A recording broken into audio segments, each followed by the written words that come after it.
Bonjour Evelyne Dress. Oh, bonjour. Donc nous sommes au salon de Mency et je vous surprends en pleine écriture. Oui, Donc vous êtes en train d'écrire un roman, oui, à nouveau. la suite de quelque chose ou un Non, nouveau non, non, non. Enfin, ce qu'on peut dire, c'est que c'est toujours la même énergie, probablement la même héroïne qui se transforme, qui évolue, voilà, et qui a un côté autobiographique. Donc, il y a toujours une part de moi dans mes héroïnes. Donc, on peut dire que de cette manière-là, oui, c'est une suite. Oui, donc en fait vos récits sont toujours, c'est des fictions, mais pas complètement des autofictions, mais en même temps il y a toujours une part de vous, c'est ça que vous voulez me dire. Oui, c'est Voilà. d'ailleurs, je suis de préférence un écrivain voyageur. Oui. Donc, parce que je préfère tourner autour de mon nombril dans des pays exotiques plutôt que dans une chambre de bonne à Paris. Alors,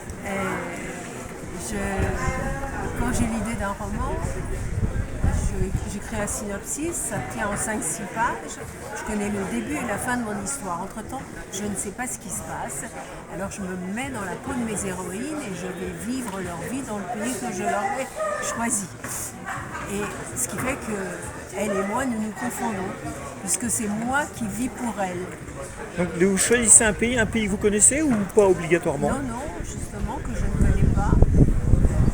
Alors je vais vous faire une confidence. Evelyne Dress, j'ai horreur de voyager.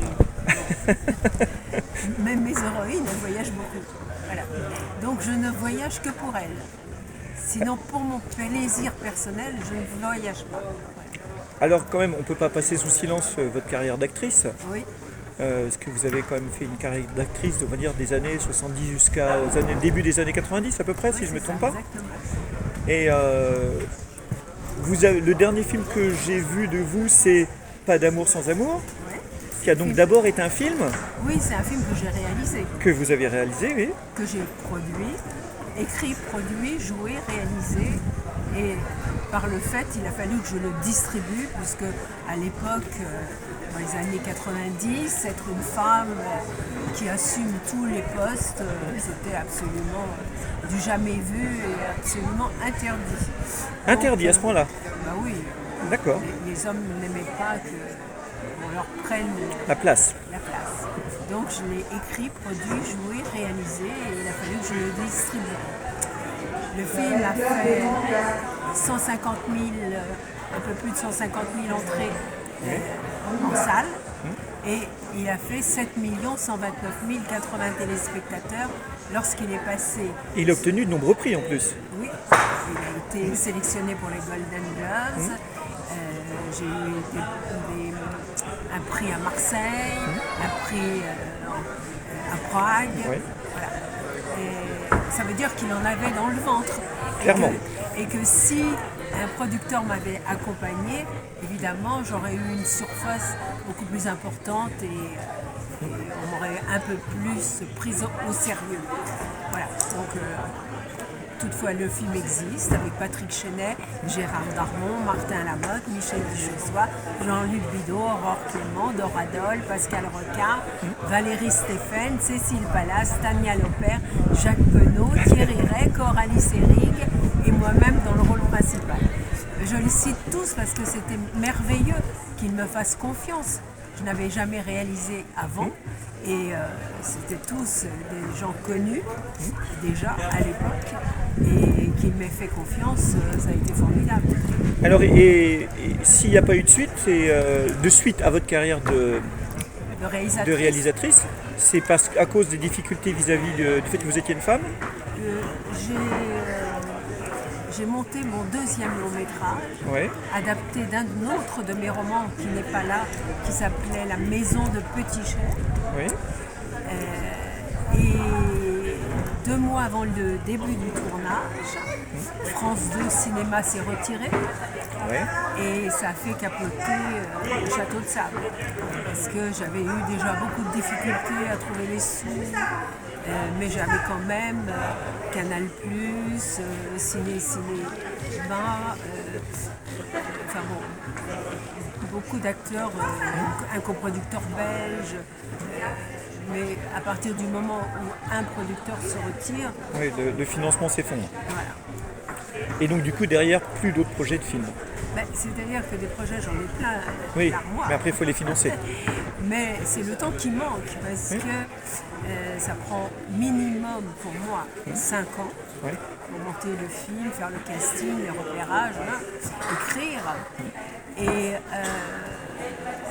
si au bout du compte le film capote et ne se tourne pas, si au bout du compte il est tourné mais quand il sort il n'y a pas de salle et il ne marche pas, je veux dire, mon temps est compté.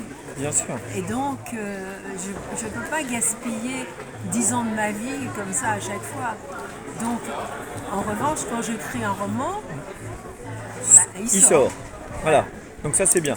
Alors, petite curiosité encore quand même sur le cinéma, parce qu'on va dire que vos 2 films les plus connus, donc Pas d'amour sans amour et La tendresse bordel, ont quand même 2 points communs. Jean-Luc Bidault, et vous interprétez Eva. Absolument, bravo, vous êtes cinéphile. Oui, Et oui. Eva, Evelyne, Oui, c'est un hasard? C'est d'abord extraordinaire que Patrick Schulman Oui, m'ait confié ce rôle. Bien Il sûr. m'avait vu au théâtre dans une comédie musicale qui s'appelait Plantons sous la suie, que je jouais au Café de la Gare avec Michel Blanc. oui. Et il m'avait persuadé de tourner son film. Je ne veux pas vous raconter les épisodes avant que je sois véritablement sur le plateau, parce que je n'avais pas envie de le faire, ce film. Pourquoi? Parce que ça parlait de cul. Oui, c'est vrai. Et à l'époque, j'étais une jeune femme encore. Ça parle d'amour, Ça- par le biais du sexe, mais le sexe dans l'amour, ça Oui, en fait bien partie. sûr, ça en fait partie. Hein? Aujourd'hui, je le crie, le décline dans ce que j'écris. Mais à l'époque, j'étais une jeune comédienne. Et donc, ça me faisait plutôt peur. Et les circonstances ont fait que ça se tournait en été, au mois d'août, que j'avais perdu mon père, donc je passerais mes vacances seule. Je me suis dit, allez, je vais aller faire son film sans conviction aucune. Et donc, ça a été extraordinaire pour moi. Je voyais depuis plus de 10 ans au théâtre des choses merveilleuses, mais je n'avais pas atteint le public. Tandis que là, du jour au lendemain, on me reconnaissait dans la rue. Oui, bien sûr. Voilà. Oui, le cinéma ou la télévision, ça met les projecteurs, ça braque les projecteurs sur vous, clairement. Ouais. Alors que même si vous êtes une star de la littérature, les gens vous connaissent à peine. Oui, Ouais. c'est vrai. Enfin, je ne parle pas de vous en particulier, je Non, parle en non, général. Bien Hein. sûr, non, bien sûr, bien sûr. Voilà. Donc on va revenir un petit peu sur vos livres. Moi, si j'ai bien compris, vous parlez beaucoup d'amour. Alors, c'est un bon prétexte pour faire avaler des choses plus importantes. D'accord. Voilà. Et donc, il y a effectivement une histoire d'amour dans tous mes romans. Pas toujours simple d'ailleurs, des histoires d'amour. Oui, mais une histoire qui n'est pas simple, elle n'est pas très intéressante. Voilà, c'est ça. Et donc, c'est pour dire que c'est pas gnangnan. Hein. Oui. Et c'est pas de la littérature féminine. Oui, Sandra m'a dit. Parce que Oui. Sandra m'a dit qu'elle a lu plusieurs de vos romans. Elle m'a dit non, c'est bien, c'est pas gnangnan, c'est vraiment très bien. Voilà. Et donc, à chaque fois, j'essaye de traiter de sujets importants Oui. et d'une façon la plus simple possible pour qu'elle soit accessible à tout le monde. Et voilà. Là, ici, il me manque des titres. Hein. Oui. Tous les titres ne sont pas là. Il manque les tournesols de Jérusalem. Il manque la maison de Petit-Chais, justement. Voilà. Et puis un autre petit livre. Et en tout cas, donc pour le rendez-vous de Rangoon, je suis partie en Birmanie avec une mission que m'avait confiée Reporters sans frontières. Vous voyagez quand même. Hein, Vous ouais. voyagez quand même. Mes héroïnes voyagent. Hein donc, je suis partie avec une mission que m'avait confiée Reporters sans frontières qui consistait à essayer d'aller remettre 5 000 $ à une dissidente proche d'Aung San Suu Kyi.